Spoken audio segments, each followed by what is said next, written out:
Hi there, welcome to the Bowery Boys. This is Greg Young. And this is Tom Myers. And Greg, remember tokens? Those cute little pieces of metal that would jingle around in your pocket? Oh yeah, I used to love tokens. Do you actually remember waiting in line for the teller to sell you like one token, or actually remember like a little bag of 10 tokens? Well, New Yorkers will soon be waxing nostalgic about MetroCards as well, because as of the end of last year, 2025, MetroCards are no longer sold. Who would have thought we'd get so nostalgic about a little plastic card? But this is where we're at in the world, folks. Everything is nostalgia these days, okay? But today we have a show not just about mass transit, but very specifically about what people use to pay to take the subway or the bus or the streetcar, and how exactly they paid. Right. As well. Right. Did they just use coins, like nickels and dimes? Or did they get tickets? Or did they buy one of those oft-romanticized subway tokens? And of course, the MetroCard, which New Yorkers had been using at least since the mid-1990s. So we'll talk about why was this introduced? How did it work exactly? And then why did they just phase it out very recently? And later in the show, we'll be speaking with Jody Shapiro from the New York Transit Museum, which opened a new exhibition in late 2025 honoring the MetroCard. And Jody was on a Bowery Boys podcast a couple of years ago, so we're really eager to have her back on and to help us navigate through this little corner of transit history. So Tom, where are we starting the show today? There are many ways we could frame this show. So how do we situate transit fares? Well, let's just start with what we're all using right now. Okay, a single trip on most subways and buses in New York City currently costs $2.90, although, as you said, that will go up to $3 on January 4th, 2026. And even though you will still technically be able to use the MetroCard, the most popular payment system today for riding the city's subway and bus and air train and more is called OMNY. Which, Greg, stands for what? Oh, I don't know. Wasn't it like a science magazine in the 1980s? That's the only Omni I know. Wasn't that 321 Contact? That's what they should have named it. That's what, yes. That makes sense actually for transit. A 321 Contact. No, it stands for One Metro New York. But it's still a vaguely futuristic nonsense word. Okay. And we'll get into OMNY's story later. But it was introduced in 2019, and it allows you to pay for subway and bus rides simply by tapping your phone or your credit card or your smartwatch, or your OMNY card right at the turnstile or in a bus. All right, so no more swiping or reloading or losing a card. Nope. You can just use your digital wallet or a credit card or an OMNY card. This is a new thing. It's smart technology. And it can also seamlessly handle transfers if you use the same payment method. And also, once you paid for 12 taps in a given week, 12 rides, your subsequent rides in that week are free.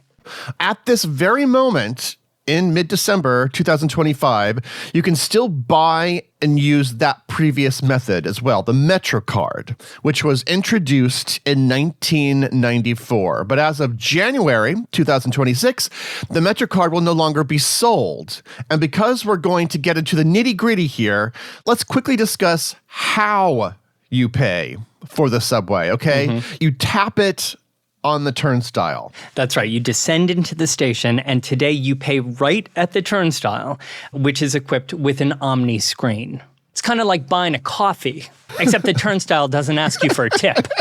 An automatic 15%, right? Or that would 30, be one 30%. That would be one tip that would be very easy to skip, I must say. And on the bus, you actually tap as you board through the front doors. On most buses, yes. There are select buses, however, where you generally purchase a ticket in advance at the stop, which then allows you to board through any door and keeps things moving. And some of those also accept OMNY on board. But Like the subway, buses still accept MetroCards, and they even still take coins. So that's buses and subways, but there are other ways of getting around town, such as the city's ferry service, which of course has its own ways of paying. For instance, like I get rides, I buy them bulk on the NYC Ferry app, although you can also purchase tickets at the ferry dock, and then a ferry attendant scans as you board. That's right. And it sounds very high tech with apps and such, but that essentially boils down to a passenger buying a ticket and then getting the ticket taken as they step onto the boat, which actually sounds quite similar to some of our oldest forms of transportation. Well, why don't we get back to those old forms of transportation? I've been waiting to geek out upon this. I think we're very already topic. geeking out, actually. Yeah, I think we're already deep into it. So how far back should we rewind to the earliest form of public transit in New York? Oh, that would be the omnibus, Greg. The omnibus. Ironically, no Omni card. Is that what the they call omnibus. it? We can just say that the card is an homage to the omnibus. That's why they chose that. Right. So these were like stagecoaches. Right. We're talking early 19th century, horse-drawn carriages. And I think the first omnibus was introduced in 1827, right? So what was the fare for that? 1 shilling.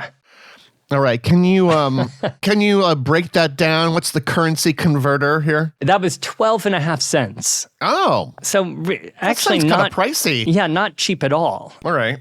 And the fare was usually collected by a boy who was riding along standing on a small platform near the steps in the back of said omnibus. Wow, that's a vivid image. Seems kind of dangerous. Very, very Dickensian. Please, sir, can I have your fare? Off the omnibus with you. Now we're getting I think you ridiculous. just segued into Mrs. Lovett Oh, sorry. from Sweeney Todd. All right. But soon another system was developed by which passengers paid the driver, literally the guy who was controlling the horses, by passing their shillings through a small window. So a bit like a bus driver today having to drive and also fuss around with the payments, which they still have to do. That's true, they do. But back in the day, it seemed like everybody was complaining about the drivers. In their book, The Wheels That Drove New York, A History of the New York City Transit System, the authors Roger Rose and Gene Sanson write that, quote, by 1835, there were over 100 omnibuses running up and down Broadway and other streets for New York. Riders frequently complained about being cheated by drivers who returned less than the appropriate change in many cases. Dangerous driving was also a prevalent hazard as individual drivers jockeyed for position and sped on the crowded New York streets. But these wild and crazy omnibuses were almost immediately joined on the streets then by street railways, which were carriages pulled by horses, but along rails on the street. That's so right. So basically street cars, but with horses. Yes, they developed in the 1830s and became very popular in the 1840s. And believe it or not, Greg, they remained one of the main ways that New Yorkers got around throughout the entire 19th century. In fact, in the 1860s, there were 14 horse-drawn street railroads, which carried 38 million passengers a year. Wow. So this suddenly became New York's mass transit then. Yes. And how much did they charge for a ride?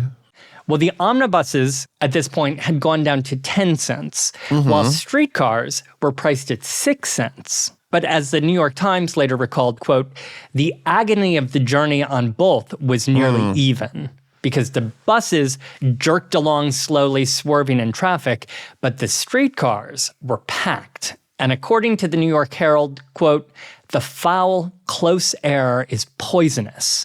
A healthy person cannot ride a dozen blocks without a headache. Kind of makes the modern commute seem kind of like a breeze in comparison, doesn't it? And how did you buy tickets for the horse-drawn streetcar?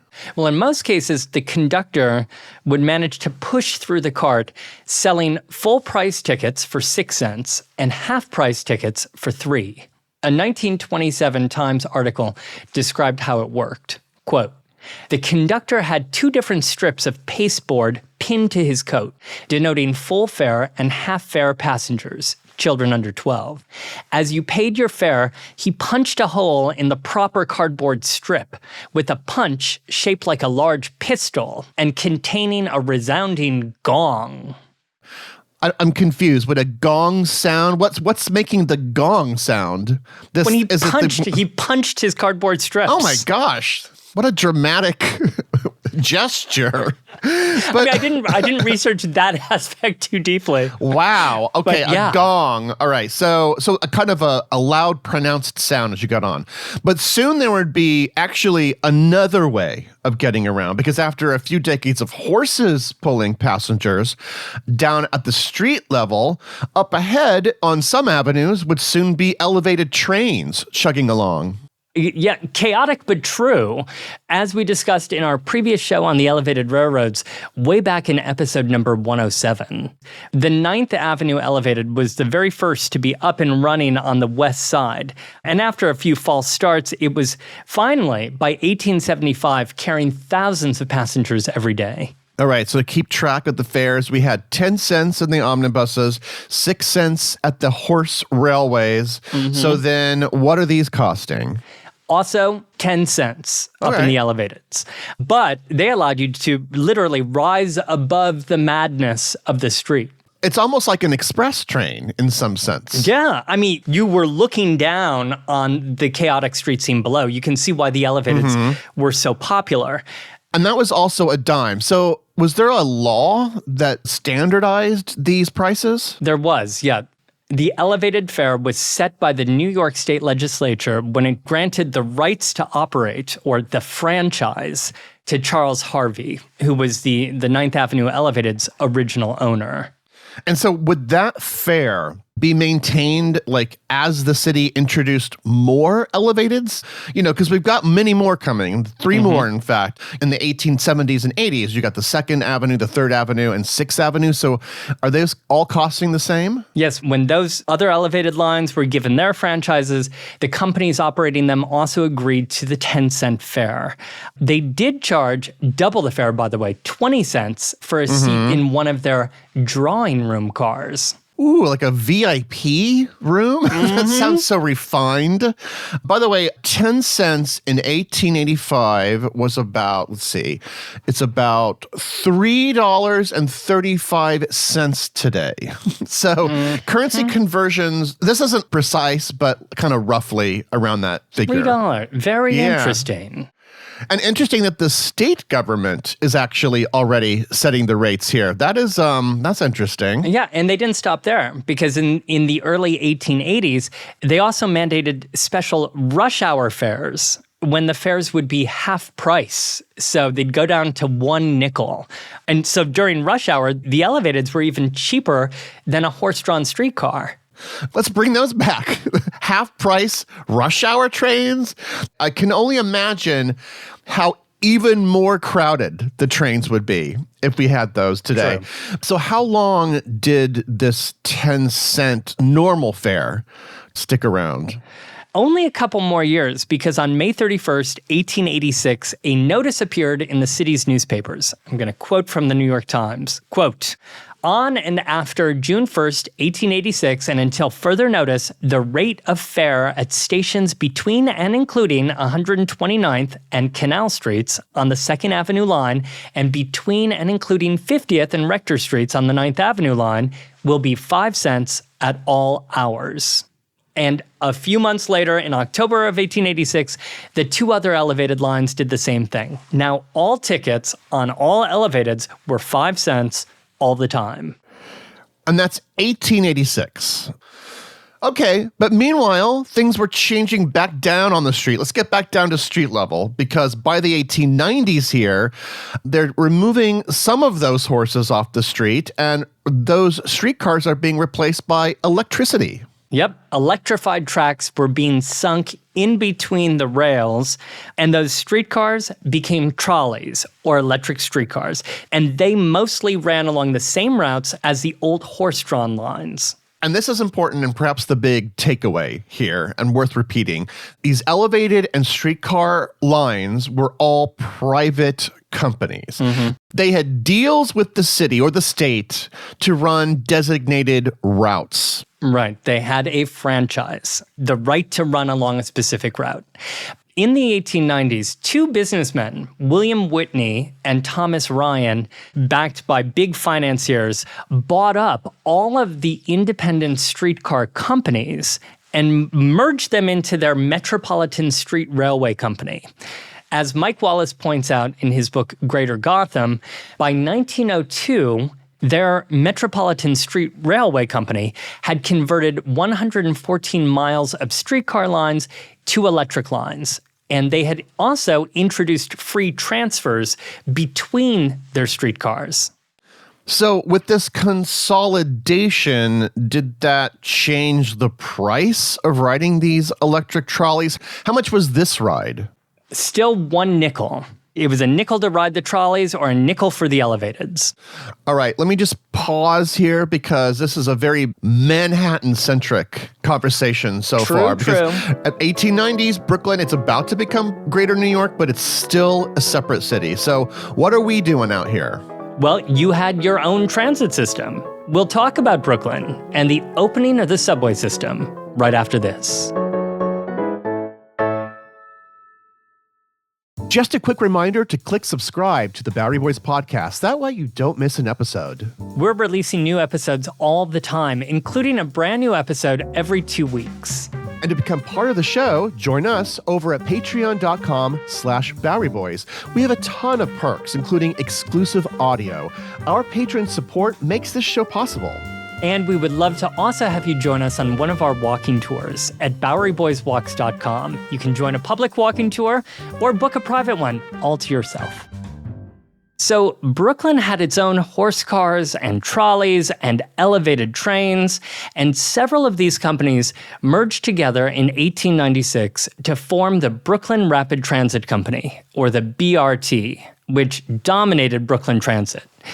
But you know, it's also true that for Brooklyn residents who, for example, worked in Manhattan in the 1880s and 1890s, they would have to buy 2 tickets to get to work and to get home at night, right? They'd need, say, 1 elevated ticket to get from their job down to Park Row, and then another ticket to take a trolley across the Brooklyn Bridge to get back to Brooklyn. Now, after consolidation in 1898, there would be actually competing electric trolley lines that were crossing the bridge. So there would be many options, but you would have to buy at least 2 tickets. So very complicated, congested, and fortunately, with the consolidation of New York comes something else, something greater. Around the year 1900, the beginning of the 20th century, they're preparing to open the very first subway line, the IRT, which eventually opens in 1904. Right, a subway line that had been proposed and planned for nearly 2 decades. It would obviously be an enormous undertaking, and there were immediately big questions about who would pay for it, and yes, also how much New Yorkers would pay to ride it. They were already discussing the ticket price before it opened. Oh, yeah. Long before the first shovel had thrown any dirt, the mayoral candidate Henry George, back in the 1886 election, had proposed that the city actually should own entirely this proposed subway system and that New Yorkers should ride it for free. And real estate taxes would pay for it. Well, that's socialism. Yeah, he was a socialist candidate, Okay. Greg. All right. In other words, so this is hardly a new proposal, right? Right. And he didn't win, by the way. No, he didn't win, and this didn't happen, obviously, by 1900.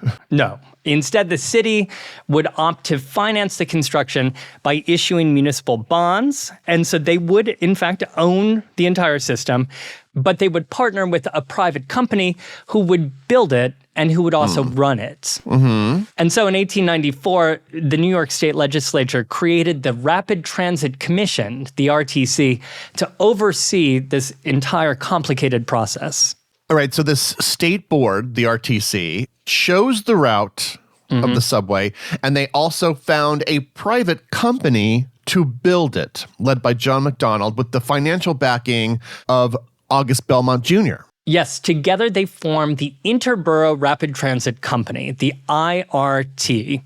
And August Belmont Jr. basically ran the business of both constructing the subway, which initially lasted from 1900 until it opened in October of 1904, and also the business of operating the subway. Now, we've done several shows on subway history, and one specifically on the actual opening day of the IRT, but I don't think on that show we went that deep into the pricing of the ticket. So am I to assume that the subway also cost a nickel? Yes, a ride on the IRT was also a nickel. And this is a fare that was determined not by the IRT in Belmont, but by the Rapid Transit Commission. At first, it was fine with Belmont because the subway line was a massive success. It was designed to handle 400,000 passengers a day, but pretty quickly there were 800,000 passengers cramming into its trains every day. So they were collecting twice as many nickels as they had forecasted. And the IRT initially just made stacks of cash for its financial backers. But even though we had a new subway, there were still plenty of different options on street level with the elevated trains and the streetcars. That's true. But just a year before the subway opened in 1903, Belmont also acquired the Manhattan Railway Company, which owned all of the city's elevateds. And a year after, in 1905, Belmont bought out the streetcar company, the Metropolitan Street Railway. So by 1905, Belmont's IRT really had a monopoly on the rapid transit that existed in Manhattan and also in the Bronx. And how long, then, did that fare stay 1 nickel? 44 years. Until 1948. Wow. 44 years. Just luxuriate in the fact that the subway fare did not change for 44 years. Yeah, it was definitely not keeping up with inflation. It just stayed right there. And by the way, it was even longer if you count the fact that it went to a nickel back in the 1880s for the elevateds. I mean, so many things were happening and changed with the subway, with the city, with the country, with the world over those 44 years up through 1948. That is incredible. And the fare it doesn't change. It wasn't like the companies running the transit system didn't want to raise it. Right. But they couldn't because the people in charge were politicians, right? And the nickel fare had become sort of sacred. Yeah. New Yorkers felt like the nickel fare was actually a right of theirs, right? The fare had become politically untouchable. Even though the subway system itself actually got much larger during this period, especially, with the dual contracts deal that was signed in 1913, which then by 1920 had expanded the system to 323 miles of routes through most of the boroughs. Most of the lines that we have today were developed at this time.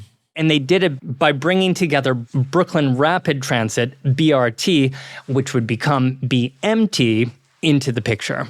And this was all at a time following World War I, when there was also significant inflation. But despite that, fares stayed at a nickel. So let's go back to the politicians not wanting to make a change to this. So mayor after mayor after mayor would campaign on keeping it from raising. It was like, no, it's never going to go over a nickel. In the 1921 mayoral election, the Democratic candidate John Hylan expressly campaigned on this issue. He called the nickel fare, quote, the cornerstone of the edifice which we call New York City. And he won. He won in a landslide. It's like that nickel was at the core of the personality, the soul of New York City. But meanwhile, the companies that were running the subway, the IRT, the BRT, which became the BMT, they were obviously losing money and then begging those officials to raise the fare. But they wouldn't budge. In 1929, the IRT took their case to the Supreme Court in the case Gilchrist versus the Interborough Rapid Transit Company. In the case, the IRT argued that it needed to raise fares to 7 cents in order to stay in business. And they were so confident that they would win that they even minted their very own 7-cent tokens. What? They made their own token, their own money, if you will. They did.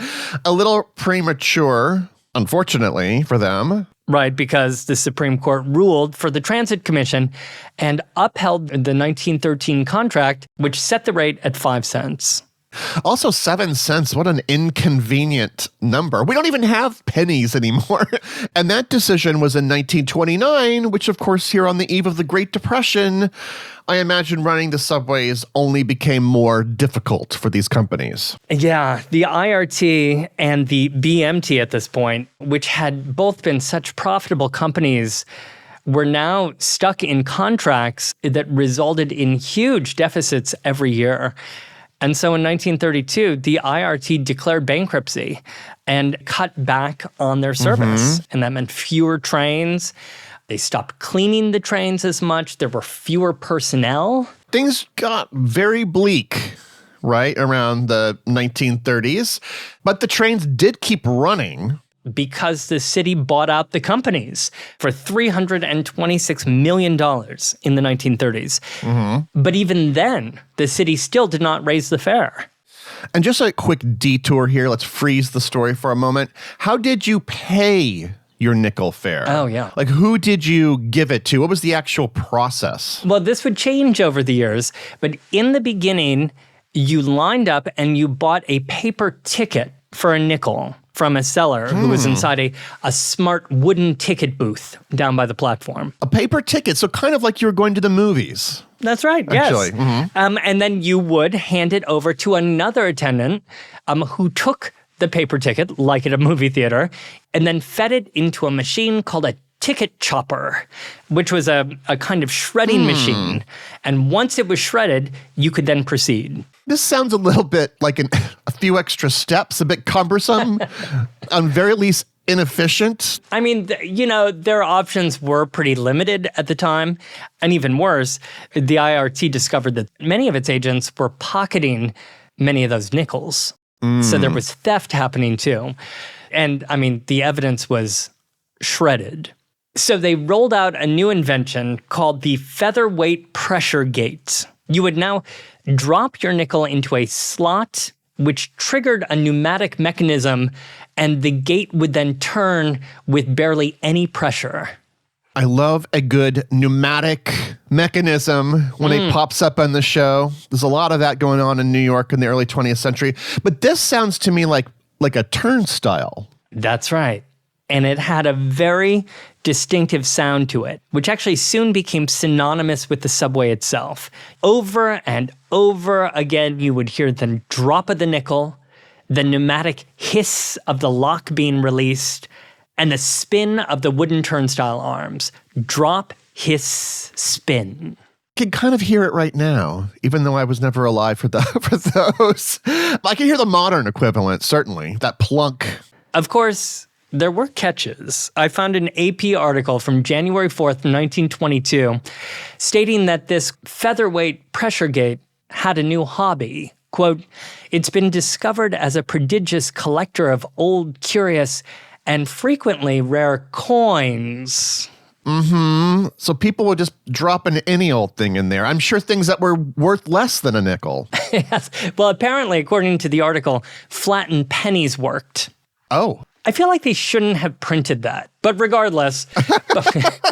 They shouldn't have told the public this hack, this life hack. And it wasn't like in the Daily Eagle. It was like an AP story that was carried coast to coast. By 1928, turnstiles had been installed in all of the city subway stations. Wow. Now, quickly jumping forward, by 1932, the city was opening its own subway lines. Okay, so it now had its own line called the IND, or the Independent System. So now there is the IRT, the BRT, and the IND. You could write all of these lines for a nickel. Independently. of each other. Yes.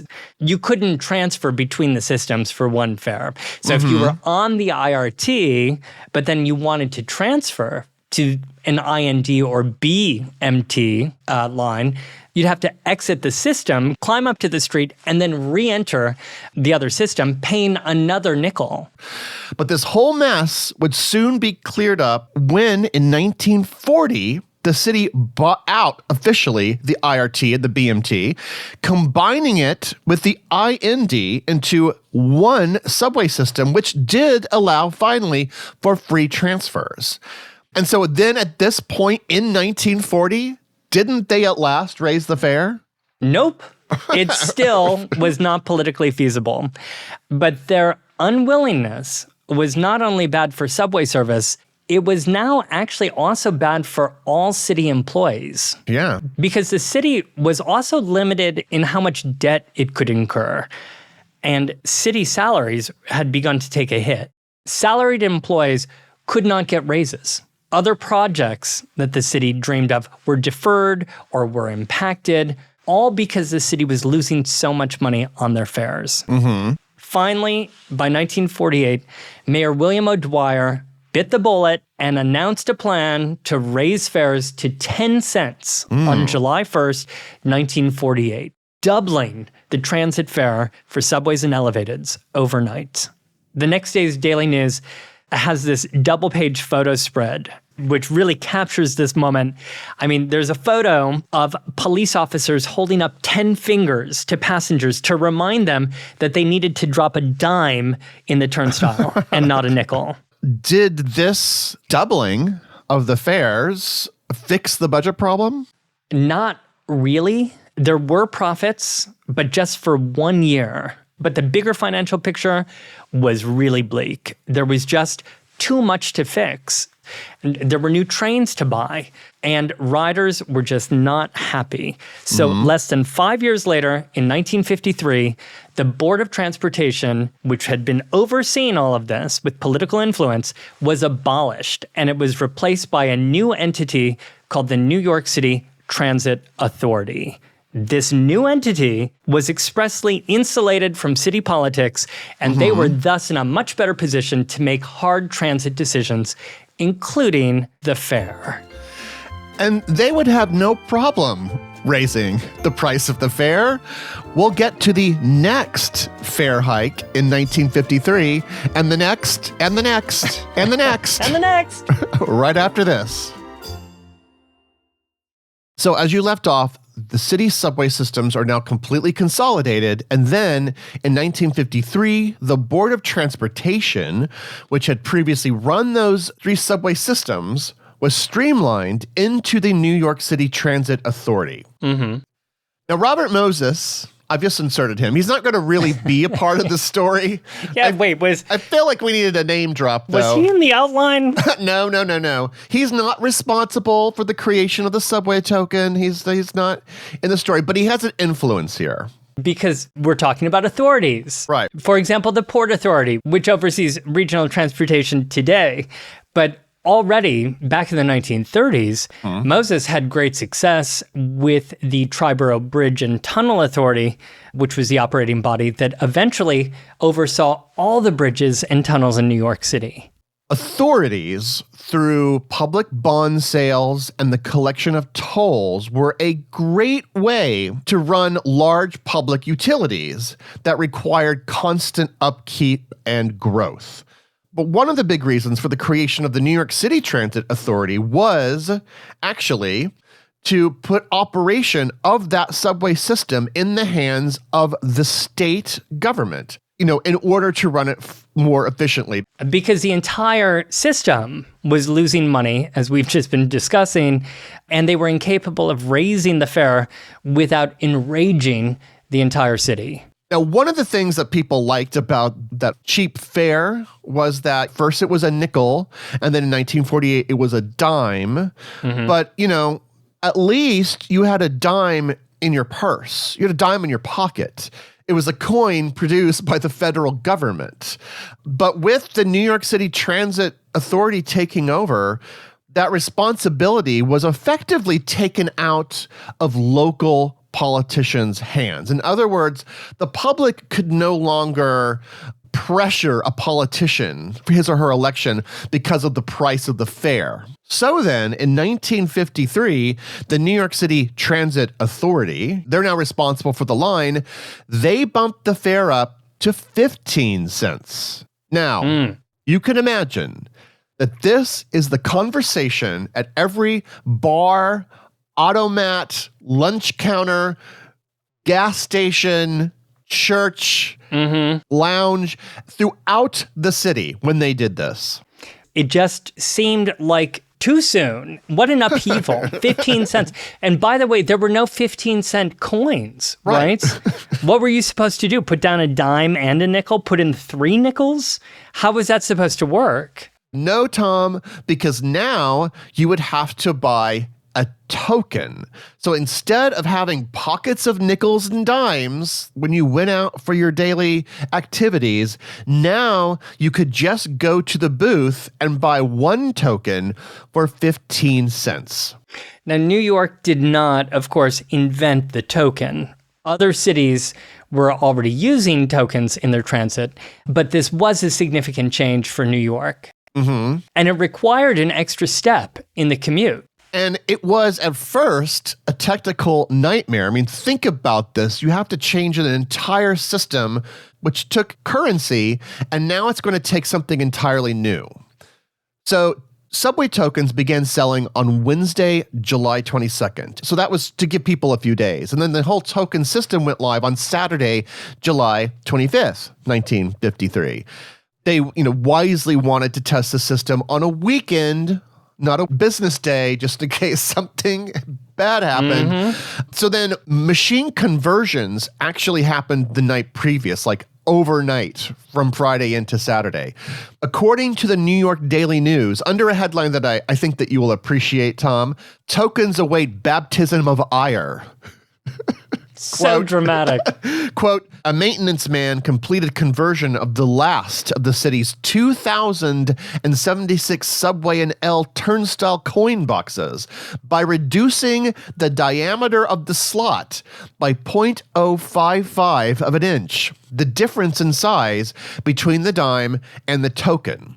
Conversion began Friday evening by a crew of 175, of whom 100 men stayed on the job all night. So a ride on the subway then, and the last remaining elevated here in 1953, shot up from 10 cents to 15 cents in July of 1953. What about the buses? Well, it's a little trickier with the buses because converting a bus with a token machine, that took a while. And so all of this led to a confusion because, of course, the 15-cent fare was citywide. And passengers who bought tokens for the subway would transfer to a bus, but the buses only took monetary coins, but still charged the 15 cents for the ride.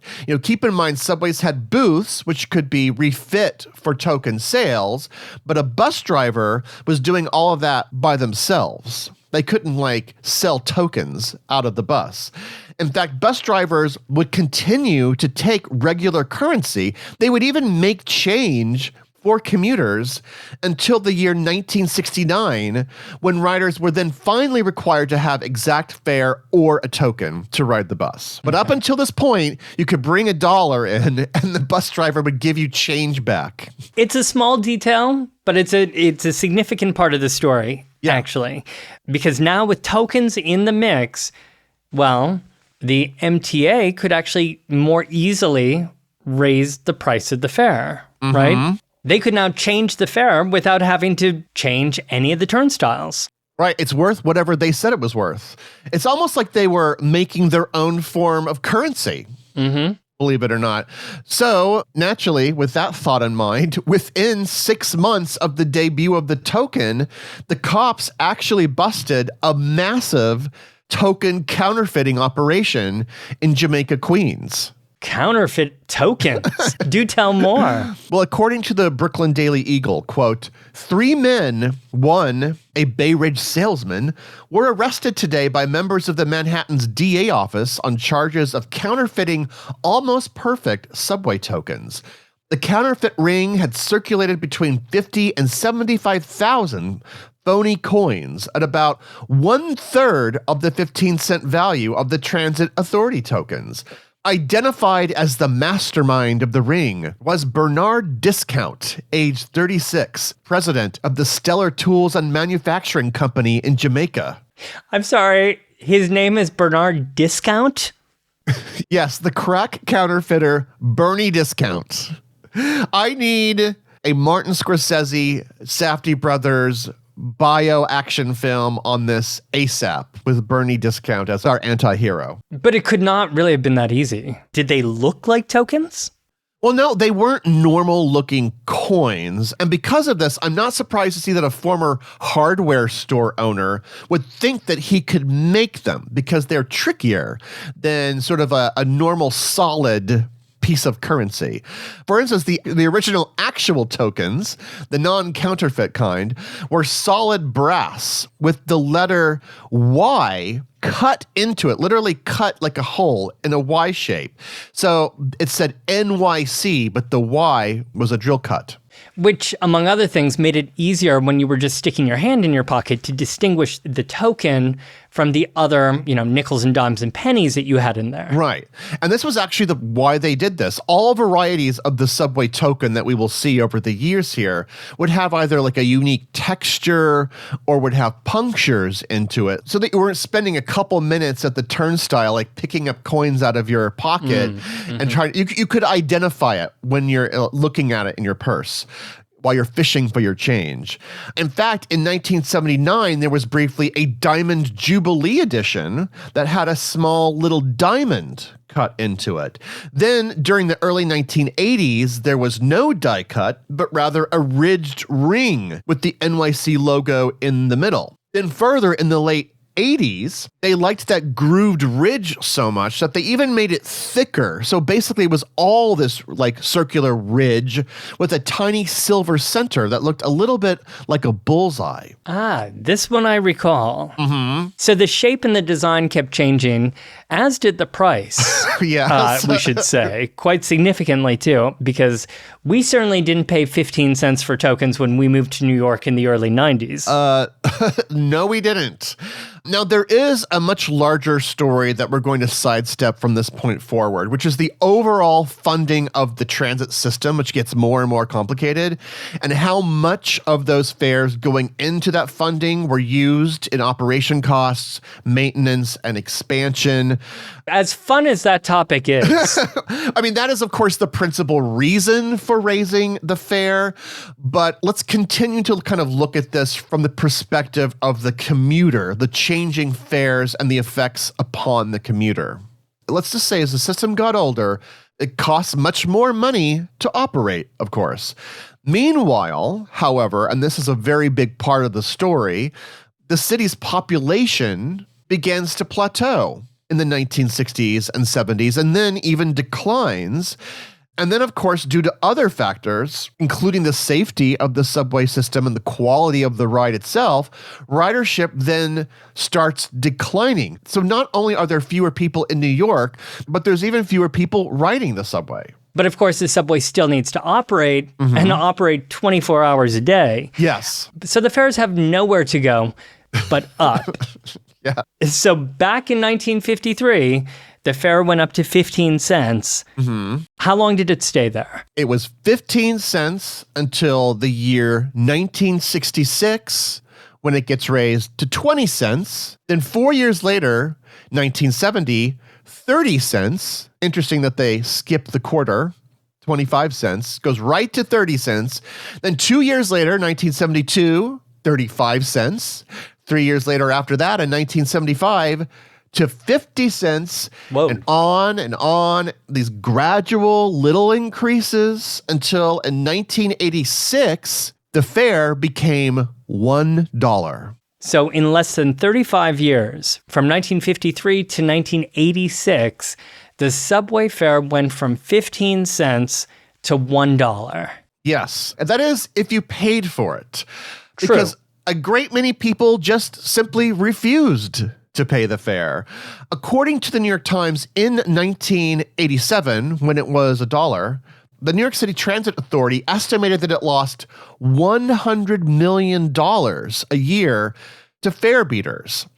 As a result, then, they redesigned the turnstile with, quote, a smaller entryway and longer arms, making it tougher to squeeze past. In addition, the authority is outfitting its 3,700 buses with electronic fare boxes with beep approval only when the full fare is deposited, and will issue students new transit passes that are harder to misuse. That's why it beeps when you paid your fare on a bus. Yes. So that everybody knows that you actually paid. Paid, right. It was a guilt trip. But of course, these are all still issues today, right? They have not really solved this problem. Today, there are estimates that New York loses $1 billion to fare and toll evasion. And the city is coming up with ever newer contraptions at the turnstile to prevent this, like shark tooth metal fins, Tom. Have you seen those? Yeah. Gate guards, people literally standing at the gates, and delayed egress doors. They need to bring back the ticket shredders. Made it much more simple, wasn't it, back then? Now, we're obviously not going to solve this problem on this show, believe it or not. But perhaps the problem lies in just the larger problem of the ever-escalating cost of everything, not just subway fares. Because just as mass transit connects to the city, it's obviously affected by the economic fortunes of the entire city. Looking back in 1986, when the fare was $1, that may not sound like a lot today, but if, you factor in inflation, and if you had to travel several times for your job in one day, it could really add up. Right. FYI, $1 in 1986, adjusted for inflation, is about $3. Mm-hmm. Just keep that in mind. And then, of course, that's 1986. The fares, they just kept going up. By 1992, the fare was $1.25. In fact, that's when we first arrived in the city. That's what we paid. But the world was changing, Tom, and discussions were already well underfoot to upgrade the entire system in a way that would modernize New York's ancient subway system, and in doing so, eliminate the subway token forever. We'll get to the end of the token, the debut of the MetroCard, and the end of the MetroCard in our discussion with Jody Shapiro from the New York Transit Museum, right after this. Jody Shapiro is the curator of the New York Transit Museum, which just opened a new exhibit called Farewell MetroCard. Jody, welcome back to the Bowery Boys. Thanks for having me again. I'm excited to talk to you. So in terms of the MetroCard, when did this idea first emerge, and why did it seem like such a good idea, this idea of like a card versus a token? So the first instance of the idea of replacing the token as a fare payment system in New York's transit system, it kind of emerges in the very late 1970s, like 1978, 1979. Huh. It wasn't until about 1983 when Richard Ravitch was the chairman of the MTA. He picked up on this idea and thought there were other modern cities that used a magnetic stripe card. New York City needs a new fare payment system, and I think the mag stripe is going to be it. And so it takes about 10 years for this idea to come to fruition. So the objective for MetroCard was to eliminate the use of tokens, because tokens are like coins and requires an infrastructure to move them, to produce them, to count them, and to redistribute them. Second was that even though it didn't appear as a feature of the card until MetroCard Gold, when MetroCard was introduced, the concept behind it was that eventually it would allow people to have reduced fares and to have a 7-day and a 30-day unlimited. That's baked into the design from the very beginning. Okay. The idea was to have a more flexible fare media, because tokens, tickets, and especially cash are not flexible. A token, it costs what the token costs, and you only get one for, whatever the fare is. So if the fare is $1.25, you put down $1.25, you get a token, you get one ride and one transfer if you remember to ask for it when you leave the subway station to go to a bus, or when you go to the bus, you ask for a transfer and you get it. And that was another thing that MetroCard was conceived of to eliminate was the difficult transfer procedure. So when MetroCard was first introduced, you could only have one transfer, either from bus to subway or subway to bus, and you couldn't really refill it. And so it didn't have discounts or anything like that. It was sort of the trial period for the actual medium, and then the extra features would come later. So how do you completely overhaul a transit system's payment system that is one that is used by literally millions of people every single day while keeping the old system running? In hindsight, when you think about it, that's the real story there. For decades, people have been using tokens to pay to get on the bus, get on the subway. Now you're introducing a system that is completely alien to every person in New York, because when it's introduced, 1993 is when the pilot program started where people would get a MetroCard to use.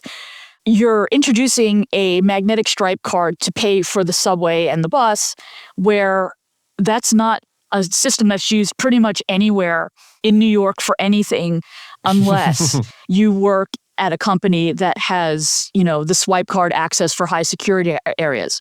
Mm-hmm. So there's already millions of people who are going to look at this thing and go, what the heck is this?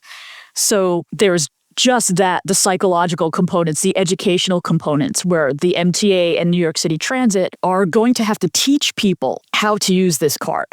And then there's the technological aspect of it, where you've got to install electric turnstiles, which had already been in our system in the earlier days, but had been removed because those turnstiles were hardwired into the third rail. And, obviously, Whoa. There's some limitations to that. So you've got to reinstall... Be careful where you push. Exactly.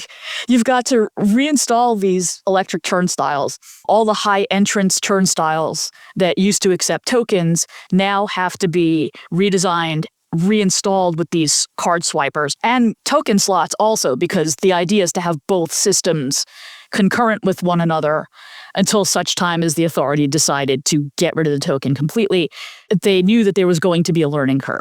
But just in terms of the technology, basically how a MetroCard was working, in that magnetic stripe, was it literally storing the information about how many rides you had purchased and then checking it like when you swiped against a database or something? How was that working? Yeah, that's kind of how just magnetic stripes of any kind work, that they're encoded a certain way. When it gets swiped through the turnstile reads the encoding on the card and then re-encodes the card. So if you had a card that had a value of $20, it would deduct the fare and then rewrite the card at the same time. So there's like a read head on one end of the card reader and a write head on the other. So there's a whole computer system behind MetroCard also that had to be developed, implemented, maintained. They had to build a computer network for this magstripe card that was capable of making millions of transactions an hour. And the reading and writing that you were talking about that is happening seemingly instantaneously when you swipe your card, we all know the experience of swiping, or remember the experience of swiping and reading, please swipe again at this turnstile. Yeah. Is that because either the reading or the writing is misfiring or something isn't working there? It could be that. It could just be that there's just some kind of indeterminate error that happened. So when you have a swipe card mechanism, there's always, even with tokens, lint from people's pockets would get in the token slots and, make it harder for tokens to be accepted, or, your token would get spit out the other side because it wasn't valid, even though it was an actual token. And that's the other thing about MetroCard that's super cool that I think people don't realize is in any other system where there's a magnetic stripe card, usually you put the card into a slot and the turnstile draws it in, reads it inside the machine, and then spits it out the other side. Like in Paris. Yeah, like in Paris. It goes in, goes out, like in Boston, in Washington, D.C. It goes through the turnstile and out. New York's doesn't get drawn into the turnstile. The human pushes it through the card reader. And that's totally by design, totally by the authority decided that it would make turnstiles much easier to maintain because there were fewer moving parts. I always thought that delay was because sometimes you have a very delicate swipe. Like you need to make a robust stripe. You have to push it forward to get it to register. The speed definitely counts. You can't do it too slow. You can't do it too fast. No hesitating. It's like a Goldilocks, it's got to be just right. Confidence. So the very first MetroCards were blue cards. Yes. This was in 1994 when they were generally available to the public. If I'm remembering this correctly, you couldn't buy them from vending machines, could you? Or did you have to line up and get one from an agent? You'd have to get them from an agent. You could buy them from newsstands. I remember the newsstand by the subway where I lived used to have them from their little plastic packs, like hanging on a peanut rack, which is kind of funny because in the Consolidated Revenue Facility where they actually wrap the MetroCards, that is what the machine is that wraps the MetroCard. It's a little peanut wrapping machine that they modified. That is some good trivia. It was one of the coolest things that I learned when I went there. They were just like, do you know that this was for peanuts? And I'm like, literal peanuts? And they modified it because the cellophane wrapper on MetroCards had to be a certain thickness so that a person couldn't take the card and just swipe it through and have it be read through the cellophane. Through the cellophane, yeah. But the vending machines first appeared in 1997 when the MetroCard Gold was introduced. And that was part of the whole next phase of MetroCard, which introduced expanded transfer capabilities, the opportunity to have unlimited cards for 7 or 30 days, and also to have reduced fares. And the card was able to be refilled, which is why the vending machine was a necessity. So let's talk about the actual rollout. Let's go back to 1994. 1993, I guess, is when the test cards came out. Who got the first MetroCards? Like, where were they first distributed? We have a brochure for one of the pilots in our exhibit, and it was for a 7-week program where recipients could ride for free. They got a MetroCard, and it was from 7 subway stations that had the turnstiles installed in them. Real MetroCard turnstiles got installed at 2 stations, and they were different than the ones that eventually got implemented. The first one on the A division, which is the former IRT services, which is number trains, that was at Wall Street, which is the 4 and the 5. And then there was at Whitehall Street, which is former BMT service, which is part of the B division, which is all the lettered trains. If you know your subway geography, you know that those are both in the financial district. So it's clear who they want to adopt this technology first. So these people in the pilot system, they get the card, they use it for 7 weeks, and then they get a reward on top of getting free subway rides for 7 weeks. Was you got a transit check that was good for $15 worth of tokens. So ironically. Yeah. Interesting. It's hilarious. The MetroCard gets introduced in the beginning of 1994, and about 6 months later, there's 40,000 cards in use. There's also a whole slew of advertisements teaching people how to swipe correctly, because this is a foreign concept to them, decoding what the readouts on the card swipe machines say, like, how to check your balance, because this is something that no one ever had to think about with a token. You had a token. That's it. You don't have to think about it. You bought it already. You drop it in the turnstile, you put it in the bus fare box. That's it. With MetroCard, especially after the gold card is introduced, it's like, you got to check and make sure you have enough money. And that introduced another piece of mechanics, right? Another machine, which was the MetroCard, fare checker, the thing that you swipe to check your balance.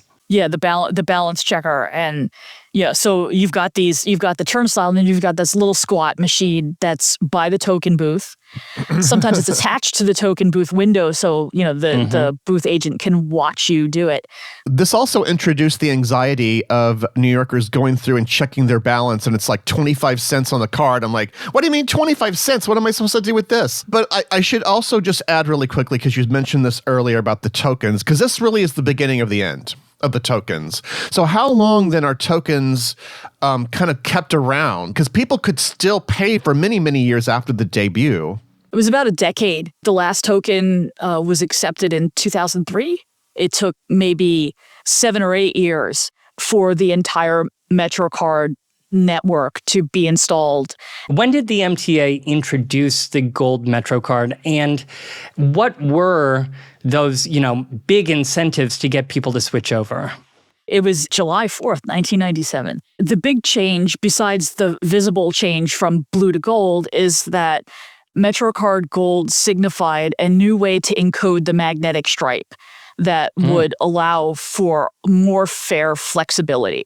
That includes more free transfers and easier transfers, the ability to have unlimited cards, and the ability to have reduced fares.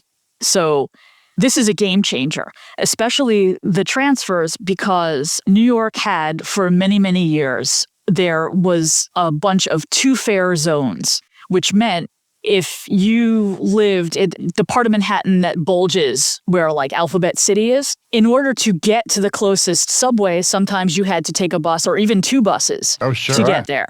So with a token, you could only get one transfer, so you could transfer from bus to bus. And then when you would get to the subway, you'd have to pay another fare.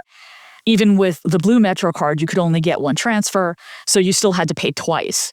This was a tremendous fiscal hardship on anyone who lived in one of these two-fare zones. So MetroCard Gold basically eliminated most, not all, of the two-fare zones. Maybe the last or the next to the last one was just eliminated a couple of years ago. For somebody who is making minimum wage, saving your $1.25 or your $1.90 or whatever the fare is at the time, it's a huge benefit to you.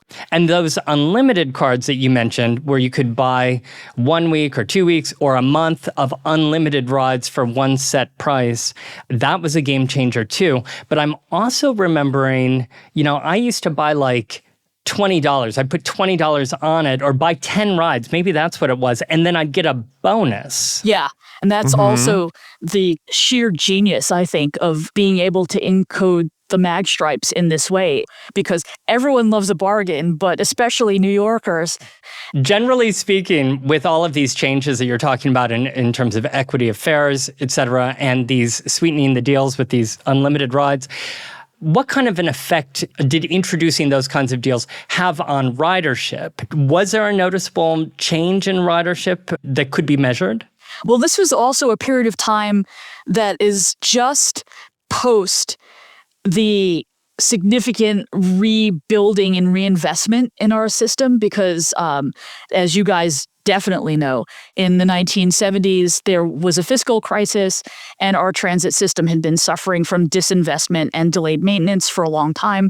And then in the 1980s, things started to change. So by the time the 90s rolls around and MetroCard gets introduced, ridership is already starting to go up. So that was also another impetus to change the fare structures and everything. So by 1997, ridership is still going up steadily, and access is opening to more people because it's easier to get into the subway than it ever was before with this fare card. They have the single ride cards, of which OMNY has them also, single ride cards. The fact is that New York City is the way it is because of our transit system. Other cities' transit systems were built to bring people from where they lived to where they worked. New York's transit system was built to take people out of the densely populated part of Manhattan below 14th Street and make it possible for them to live in the outer boroughs, where they could have homes that were more modern, maybe even have a yard. Heavens, think about having a yard in New York City. And increasing the population in Queens, which was formerly farmland, parts of Brooklyn, which were not really developed except for maybe light industry, move them to the Bronx, where there was more room for people to spread out. So every New Yorker is affected by our transit system, whether they know it or not. And MetroCard is just another way to kind of underscore that point, where it's for the swipe of a MetroCard, just like with a token, you can go pretty much anywhere you wish to go in New York, and it's all one price. It's one swipe, one action. And it had a very good run here. What are we talking about? A little over 3 decades here, right? I mean, pretty much. That's pretty impressive. So when did it become apparent that there were problems with the MetroCard, and what were some of those problems, and when did they start to kind of creep up here? I don't think it was so much actual problems where like there was a failure or something like that. I think it's just that magstripe technology is not as viable as it used to be.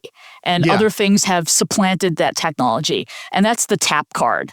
Also, the difference between the Omni system and MetroCard is that since it's a tap card system, you don't have to educate people on how to use it like you did with MetroCard. Oh, sure. Pretty much everybody on the planet who has some kind of credit card, debit card, whatever, has tap to pay for something at some point in their life. Tapping is just, it's just a subliminal type of thing that you do now. And I'm sure that idea was very appealing to the authorities, like, oh, well, we can implement this and we don't have to really teach people how to use it like we did with the last one. By the way, you say a tap card.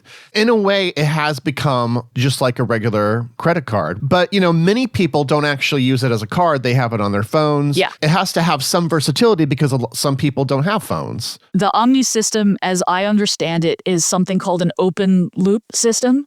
The thinking behind Omni is that they're not going to force people to buy the cards, that you can use whatever card you have that is RFID enabled, or your phone or a watch or whatever giga they design.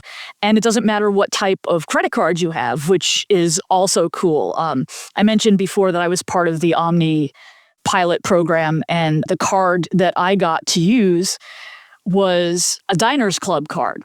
Diners Club is pretty much defunct here in the United States, but it's used quite widely in Asia. And that was when I learned that, like, that's also the genius of Omni, is that it doesn't matter what place you come from. If you have a card with an RFID in it, you can pay.